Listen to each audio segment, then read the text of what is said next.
Hey everybody, my wedding night, haunted hotel, 25th Street in Ogden. What could be better? Join me on the Jaywalk today. So welcome back to the channel. Today, ghost story for Saturday, episode 11, I believe today. Haunted hotel, part 1. I'm sorry, sir. There's no one in that room. So my wife and I just celebrated our wedding anniversary this past week, and that's part of the inspiration for today's story. And I mean, totally true, totally happened. But on our wedding night, we stayed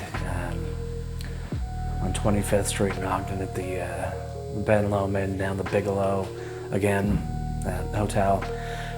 So you ask people about 25th Street in Ogden, and you'll get maybe a myriad of answers.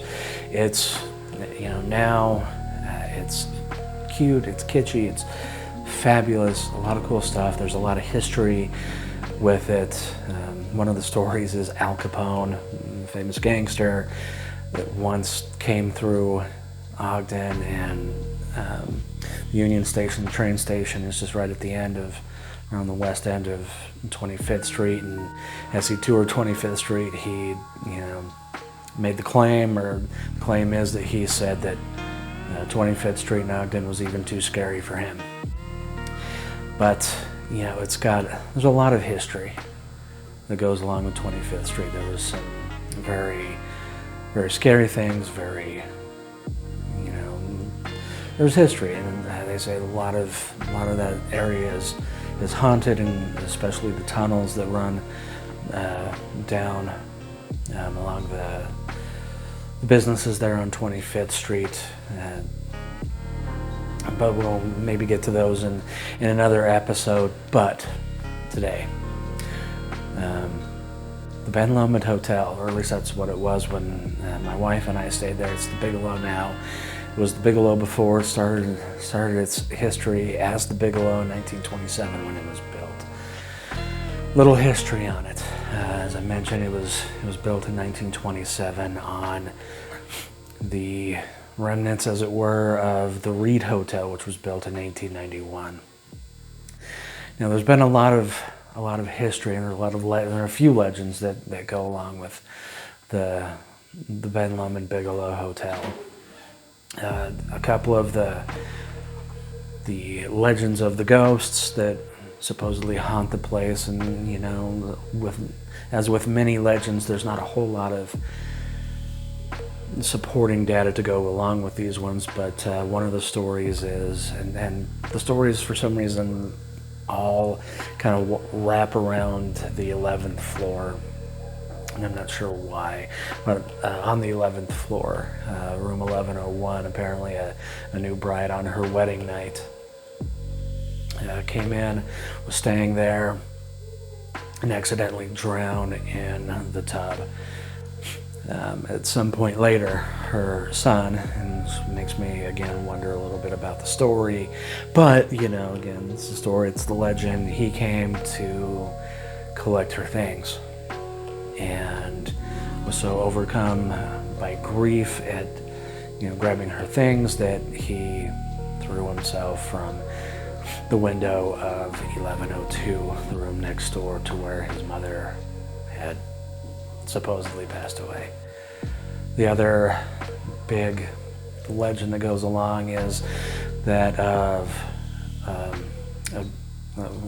she ended up being a Gold Star mother during World War II, where her son was off at war. She came to the Lomond to live in one of the apartments they have there, and died of either natural causes before finding out that her son had actually been killed in the war, or upon hearing that her son had died in the war, had committed suicide. But again, and then that was supposedly took place in room 1106, but again, there's no corroborating evidence about those ones. Now, that's not to say that there hasn't been a great history of death there at the Bigelow Lomond, because there has been, and even starting off as the Reed, there was a number. The first death was was one due to tuberculosis back in 1891. The first suicide was in 1901. A lady, Mrs. Van Felt, had killed herself. Shortly after moving in with her husband, he left for work and she took a gun and shot herself. And she was found at about lunchtime when her husband and the bellman found her. In 1939, as I mentioned, the Bigelow, the original, under the original Bigelow name, was built in 1927. It was bought by Mariner Eccles in 1933, and he changed the name to the Ben Lomond after the mountain there in Salt Lake, or there in Ogden, which was named after the famous mountain in Scotland.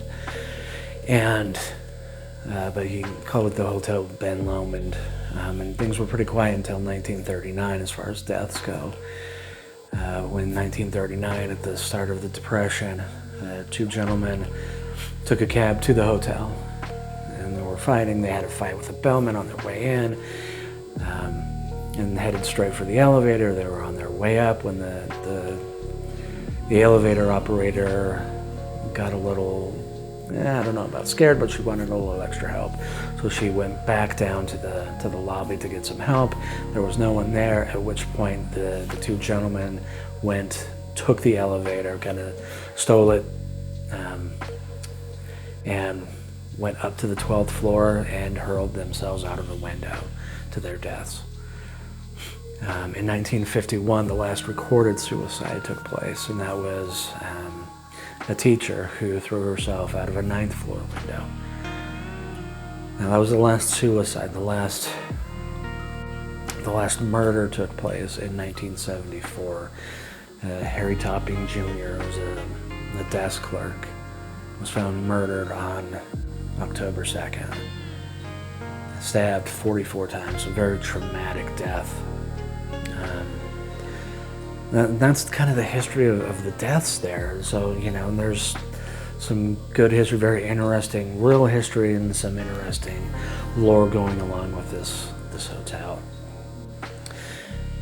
Now, some of the other things that go along with this hotel make it still a little creepy even today. Part of that is, at least when we stayed there, and we're talking 14 years ago, the decor was still very 1920s-esque, built in 1927. And so the decor was very much along those lines, gilding everywhere. It was great. There was 20s style music being piped in through the hallways, but did make for some peculiar ambiance, as it were.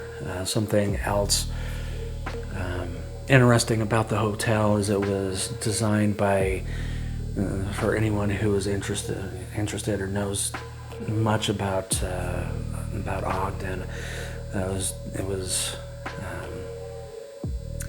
it was designed by the same company who designed a couple of pieces of very fantastic Art Deco style buildings, the Ogden High School, as well as the Ogden Weber Municipal Building, which, strangely enough, is just across the street from the Bigelow. Now, on to my wife and I's story, our experience. So, September 15th, 2006, my wife and I were married. We just celebrated 14 years. But while we were, we were married in Manti, Utah, came up for our party. It was, a party. I don't really want to call it a reception, but it was a party there in Ogden, and I thought, it's a cool hotel, we'll stay there. And without knowing too much that it was necessarily haunted, but we were staying there. And we were there for, I believe, 2 or 3 nights, and so we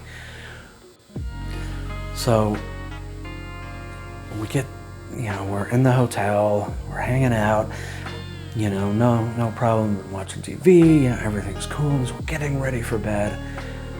The radio in the room next door comes on, and we know that it comes on because we can hear it loud and clear.